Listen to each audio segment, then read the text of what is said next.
Bismillahirrahmanirrahim. Assalamualaikum warahmatullahi wabarakatuh.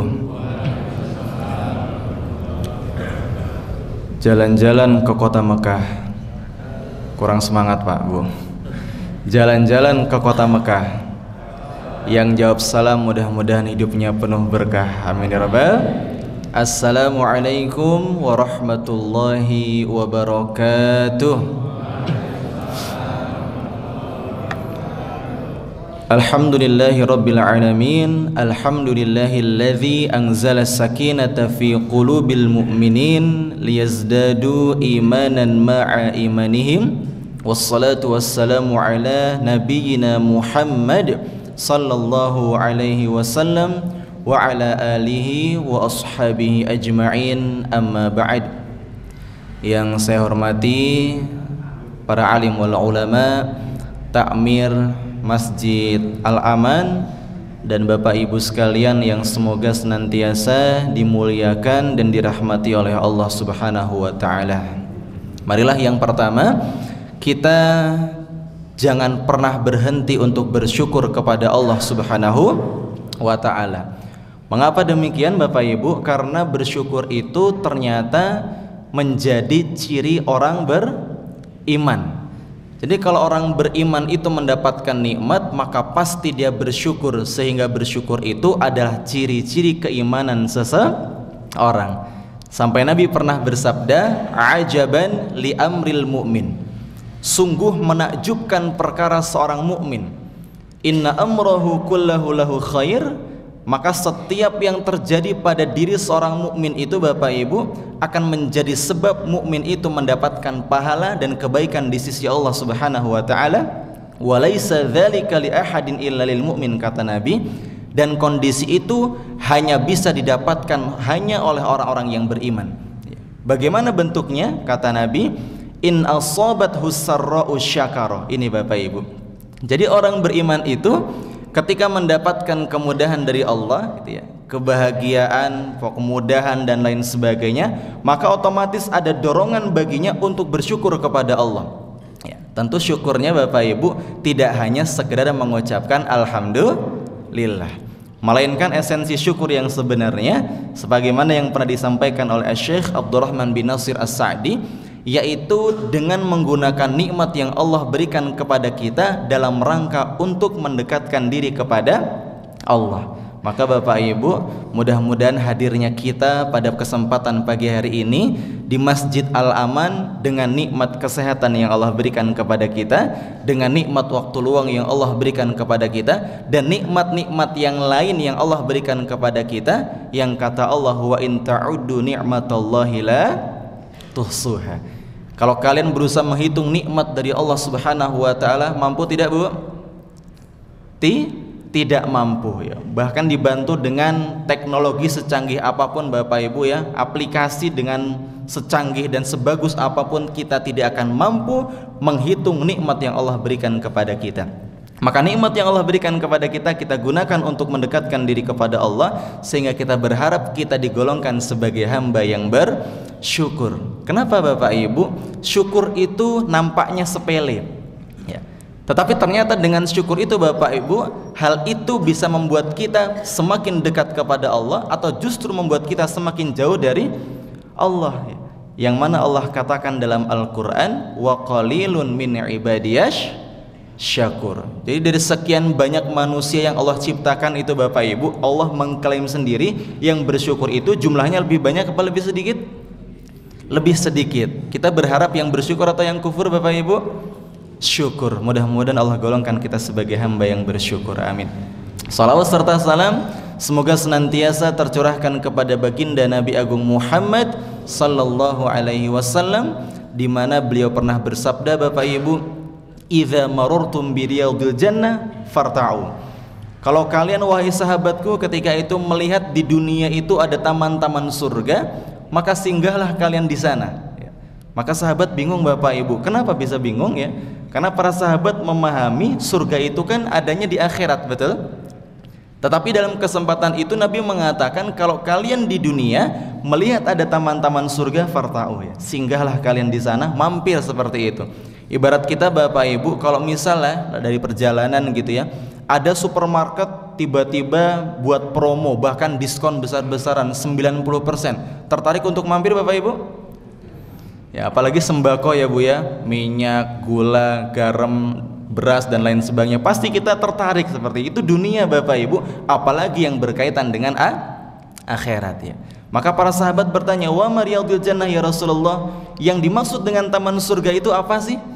Maka Nabi menjawab, yang dimaksud dengan taman surga adalah al-majalisul ilmi atau al-majalisul dzikr dalam riwayat yang lain seperti itu. Maka Bapak Ibu, pada kesempatan pagi hari ini kita tidak hanya sedang duduk di Masjid Al-Aman, tetapi hakikatnya kita saat ini pun sedang berada di taman surga. Ya, insya Allah ketika ada seorang muslim yang sering hadir di taman surga, insya Allah nanti akan Allah mudahkan masuk ke dalam surganya Allah di akhirat nanti. Amin ya rabbal alamin. Bapak Ibu yang dirahmati Allah ya subhanahu wa ta'ala, ini ada pepatah mengatakan tak kenal maka ta'aruf gitu ya. Mungkin ada yang sudah sering ngelihat gitu ya, tapi mohon izin perkenalan karena di perdana saya mengisi di halaman ya. Meskipun 2019 saya pernah imam di lapangan Sidoarum, mungkin ada yang masih ingat gitu ya. Perkenalkan, nama saya Rizky As-Sidki, alamat saya di daerah Sidokarto ya, dekat nggak Bapak Ibu, Godian Sleman, dan saya muridnya Ustadz Miftahul Haq yang berada di belakang. Masya Allah. Alhamdulillah bisa kesempatan silaturahmi dan bermuajah dengan Bapak Ibu sekalian. Semoga pertemuan ini memberikan keberkahan seperti itu nggih, untuk kehidupan kita tidak hanya di dunia melainkan juga di akhirat ya. Karena kata para ulama begitu, perbanyaklah kalian memiliki teman yang solih ya, teman yang baik. Mengapa bisa demikian? Karena teman yang baik itu Bapak Ibu akan bisa memberikan manfaat di dunia dan juga di akhirat gitu ya. Di dunia kita sudah paham lah bagaimana apa kebaikan orang yang baik, teman yang solid. Maka di akhirat nanti Bapak Ibu ternyata ada sesi di mana Allah Subhanahu wa ta'ala itu memberikan kesempatan kepada orang yang soleh dapat memberikan syafaat kepada orang lain dengan izin Allah Subhanahu wa ta'ala itu ya. Maka Bapak Ibu perbanyak teman yang soleh, circle yang positif, sehingga insya Allah kehidupan kita penuh dengan pertolongan Allah Subhanahu wa ta'ala. Amin ya rabbal alamin. Jamaah yang dirahmati Allah, tema pada pagi hari ini yang saya akan sampaikan adalah berkaitan dengan kemerdekaan, di mana satu hari lagi besok begitu ya, kita se-Indonesia akan sama-sama merayakan apa namanya, hari kemerdekaan. Tanggal berapa Bapak Ibu? 17? Iya, 17 Agustus Bapak Ibu, besok ini gitu ya. Maka kita sama-sama berusaha untuk mengkaji terkait dengan kemerdekaan, khususnya dalam sudut pandang agama Islam gitu ya. Maka Bapak Ibu yang dirahmati Allah Subhanahu wa ta'ala ya, sebelum kita bicara kemerdekaan, maka kita harus menarik sejarah ya.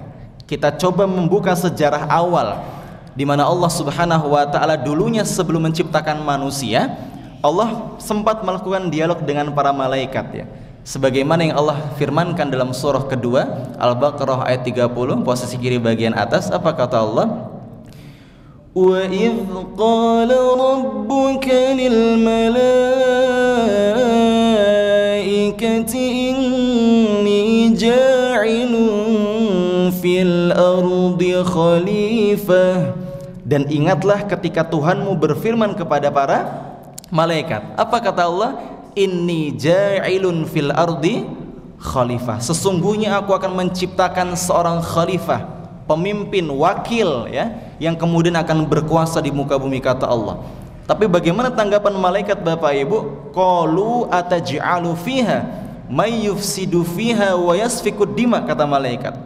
Ya Allah, apakah engkau akan membuat atau menciptakan suatu makhluk ya yang nantinya akan melakukan pertumpahan darah di muka bumi? Ya, maka kita nggak heran Bapak Ibu, sampai detik ini akan ada dan tetap terjadi pertumpahan darah. Bahkan yang terjadi pada saudara kita di Palestina saat ini belum berakhir, betul? Ya. Dan ternyata betul kata malaikat ya, karena malaikat dikasih tahu sama Allah, salah satu karakter manusia itu suka melakukan pertumpahan darah, ya. Peperangan ya, penjajahan dan semisalnya Bapak Ibu. Maka kata Allah, qala ini a'lamu ma la ta'lamun, sesungguhnya aku mengetahui sesuatu yang tidak kalian ketahui, kata Allah Subhanahu wa taala. Maka Bapak Ibu yang dirahmati Allah, Allah kemudian menciptakan Nabi Adam sebagai khalifah awal ketika itu, kemudian lahirlah keturunan-keturunannya. Apakah Allah membiarkan dan mendiamkan begitu saja? Tidak. Ya. Dengan generasi yang kemudian banyak lahir Bapak Ibu, Allah kemudian mengutus setiap umat itu dengan seorang rasul. An-Nahl 36, walaqad ba'atsna fi kulli ummatin rasulan an i'budullaha wajtanibut taghut, kata Allah. Dan kami sungguh telah utus pada setiap umat itu masing-masing rasul, ya, untuk mendakwahkan khususnya terkait dengan masalah tauhid Bapak Ibu. Ya, tidak hanya tauhid tapi bagaimana kita bermasyarakat, berhidup sosial dan seterusnya. Allah turunkan, Allah utus orang rasul di situ Bapak Ibu. Maka kemudian sampailah kepada Rasul terakhir, yaitu Nabi kita Muhammad Sallallahu Alaihi Wasallam. Ya, dimana kita membaca sirah Nabawi, ya, alhamdulillah ada kajian sirah khusus gitu Bapak Ibu.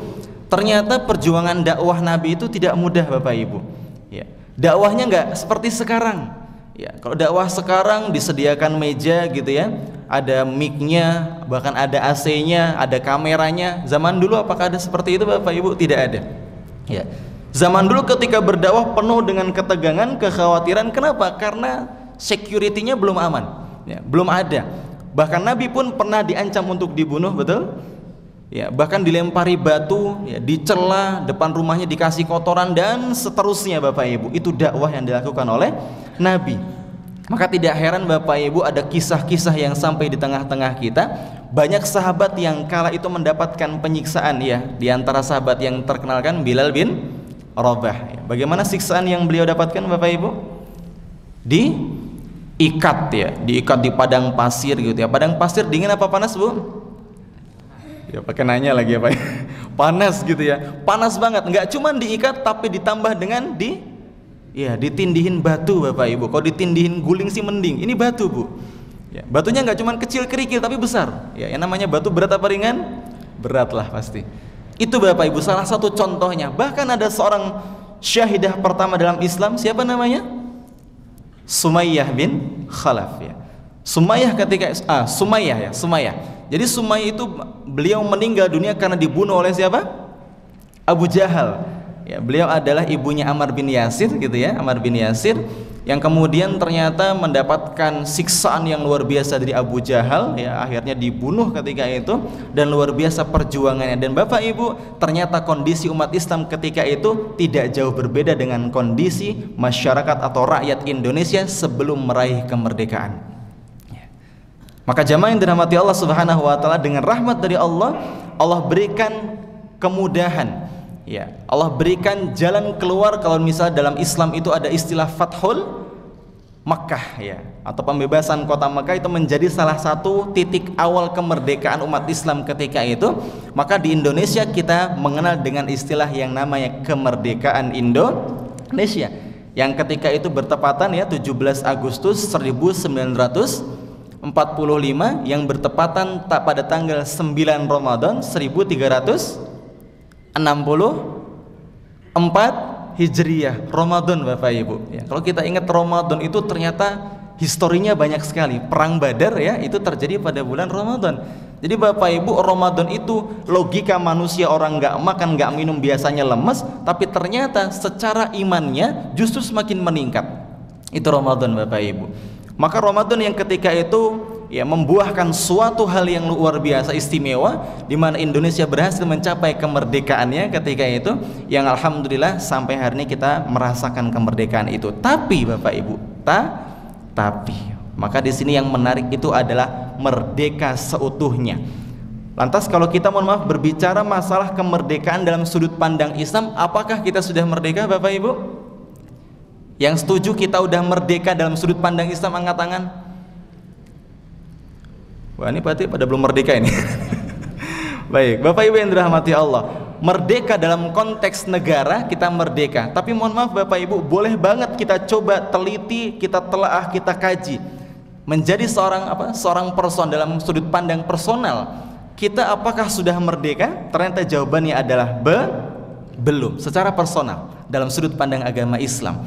Dan kita bisa dikatakan merdeka ya kalau kita seandainya bisa terbebas dari 4 hal Bapak Ibu. Berapa? 4 ya. Apa itu? Yang pertama Bapak Ibu, kita bisa dikatakan merdeka ketika kita bisa terbebas dari yang namanya hawa nafsu. Itu yang pertama. Bapak Ibu yang dirahmati Allah, hawa nafsu ya. Siapa sih yang nggak kenal dengan hawa nafsu? Hawa nafsu merupakan suatu tabiat manusiawi yang Allah berikan pada setiap manusia yang Allah ciptakan ya. Maka dalam Quran nafsu itu dibagi menjadi berapa? 3 ya. Yang pertama ada istilah nafsu la'ammaratun bisu ya. Nafsu yang selalu mengajak pemiliknya untuk melakukan kemaksiatan, melakukan perbuatan dosa. Dan orang-orang yang memiliki nafsul ammaratun bisu ini Bapak Ibu sangat alergi dengan yang namanya ibadah. Percayalah. Dia akan merasa tidak nyaman ketika didengarkan ayat-ayat Al-Quran. Ada yang seperti itu? Ada. Orang ketika diajak ke kajian, ya banyak aja alasannya ya. Kalau bisa dipilih, disuruh milih datang ke kajian apa konser, pasti orang yang punya ammaratun bisu ini milih mana Bapak Ibu? Konser ya, apalagi malam-malam gitu ya. Orang ini seperti itu Bapak Ibu. Ada yang seperti itu, ada. Ya, maka Bapak Ibu nanti akan kita bahas. Ini yang pertama. Yang kedua, nafsul lawamah, orang-orang yang nantinya memiliki jiwa yang menyesal. Ya.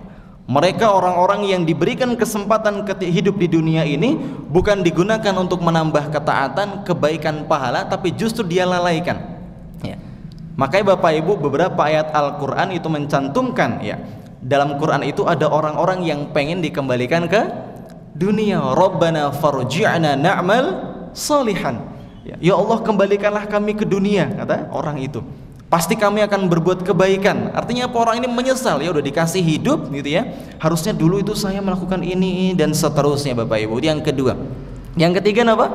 Nafsul mutmainnah. Ya ayyatuhan nafsul mutmainnah dalam surah Al-Fajr ya. Jiwa-jiwa yang tenang. Nah ini berbanding terbalik dengan yang pertama Bapak Ibu. Kalau yang pertama itu orang-orang yang punya nafsul ammaratun bisu itu selalu ngajak keburukan gitu ya, selalu ngajak kejelekan, mau kebaikan nggak mau, alergi dengan pahala ya, alergi dengan ibadah dan seterusnya. Sedangkan nafsul mutmainnah ini Bapak Ibu akan mendorong pemiliknya untuk selalu dekat sama Allah Subhanahu wa taala. Bahkan mohon maaf nih, orang yang punya nafsul mutmainnah Bapak Ibu itu kalau pengen berbuat maksiat, ada niat maksiat, itu rasanya berperang dalam hatinya, betul? Ya, dialog Bapak Ibu tuh dalam hatinya itu berperang gitu ya. Iya apa tidak? Iya apa tidak? Iya apa tidak? Nah seperti itu. Beda sama orang yang pertama. Orang yang pertama itu ya nggak usah niat aja, maksiatnya jalan terus. Ya. Tapi kalau orang yang ketiga ini nafsul mutmainnah, dia mau berbuat kejelekan itu perang dulu. Ya. Bahkan mau berbuat maksiat mungkin sehari ditunda. Kenapa? Berperang dalam hatinya Bapak Ibu. Susah ini iya atau tidak, iya atau tidak. Dan panas. Ya, biasanya kelihatan dalam wujudnya. Ini jadi nggak tenang seperti itu. Itu orang yang punya nafsul mutmainnah ya. Makanya kata Nabi Bapak Ibu, kalau ada orang mau melakukan perbuatan maksiat ya, niat pengen berbuat dosa tapi nggak jadi dilakukan, dapat apa Bapak Ibu? Satu kebaikan yang sempurna. Itu Bapak Ibu. Luar biasa Islam ya. Orang mau berbuat jelek tapi nggak jadi, justru dapat pahala ya. Tapi kalau misalnya ada orang berniat berbuat keburukan ya, dan dia jadi lakukan, hanya dapat satu kejelekan. Dan kalau ada orang berniat melakukan kebaikan dan dia lakukan, mendapatkan sekian ratus lipat pahala Bapak Ibu. Luar biasa. Maka Bapak Ibu yang dirahmati Allah, kita akan bisa dikatakan merdeka yang pertama ketika kita bisa terbebas dari hawa nafsu. Maka hawa nafsu ini Bapak Ibu tidak bisa kita hadapi kecuali dengan yang namanya sabar. Kenapa Bu? Sabar. Mohon maaf Bapak Ibu, kebanyakan umat Islam itu memaknai sabar itu hanya dalam konteks ketika mendapatkan musibah ya. Kalau dapat ujian sabar, dicela orang lain sabar ya. Dihujat oleh orang lain sabar, dapat musibah dari Allah sabar. Jadi sabar itu sebetulnya tidak hanya itu Bapak Ibu. Maka para ulama membagi sabar menjadi berapa bagian? 3 lagi.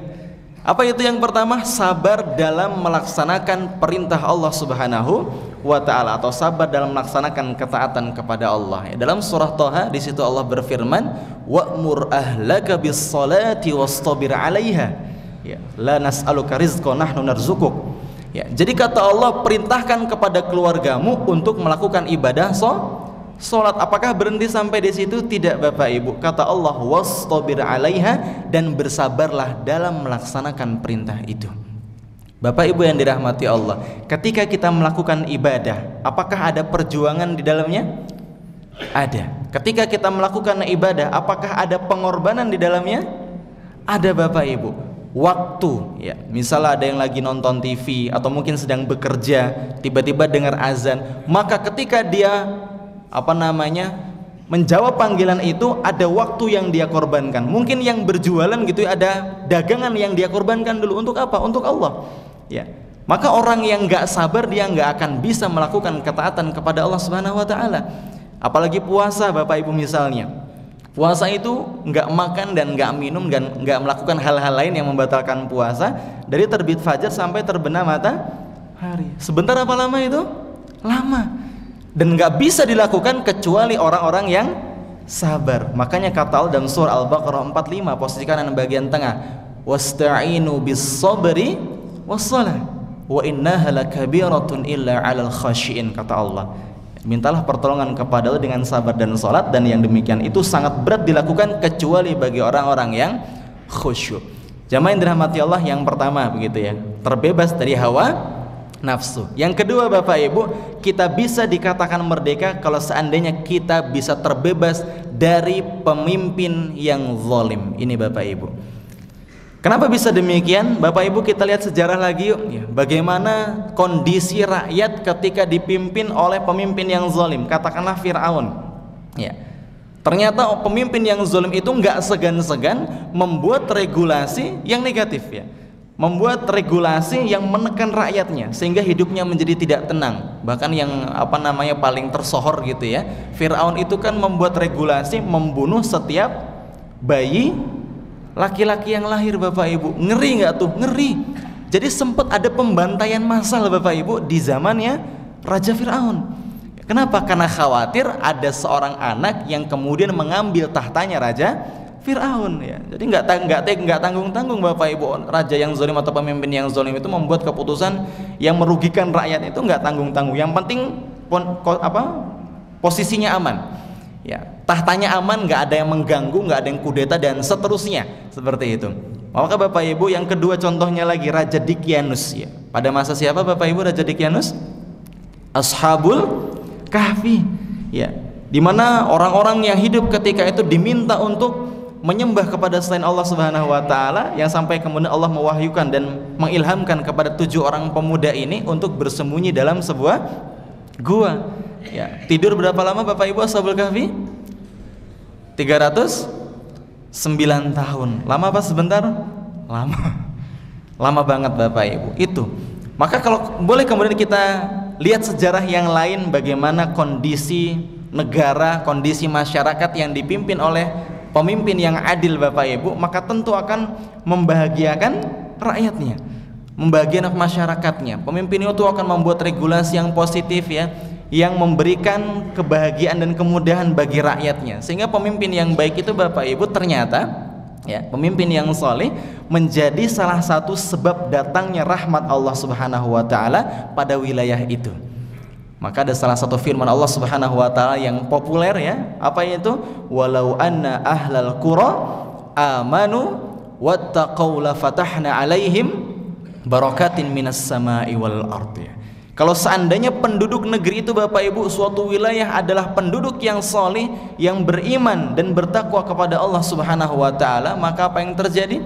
La fatahna alaihim, kata Allah, maka benar-benar akan kami bukakan kepada mereka apa? Barakatin minas sama'i wal ard, keberkahan yang Allah turunkan dari langit dan Allah bukakan dari bumi itu Bapak Ibu. Dan terwujudnya masyarakat yang solih, ya, solihah, yang iman dan bertakwa, ternyata diantaranya karena wilayah itu memiliki pemimpin yang bertakwa.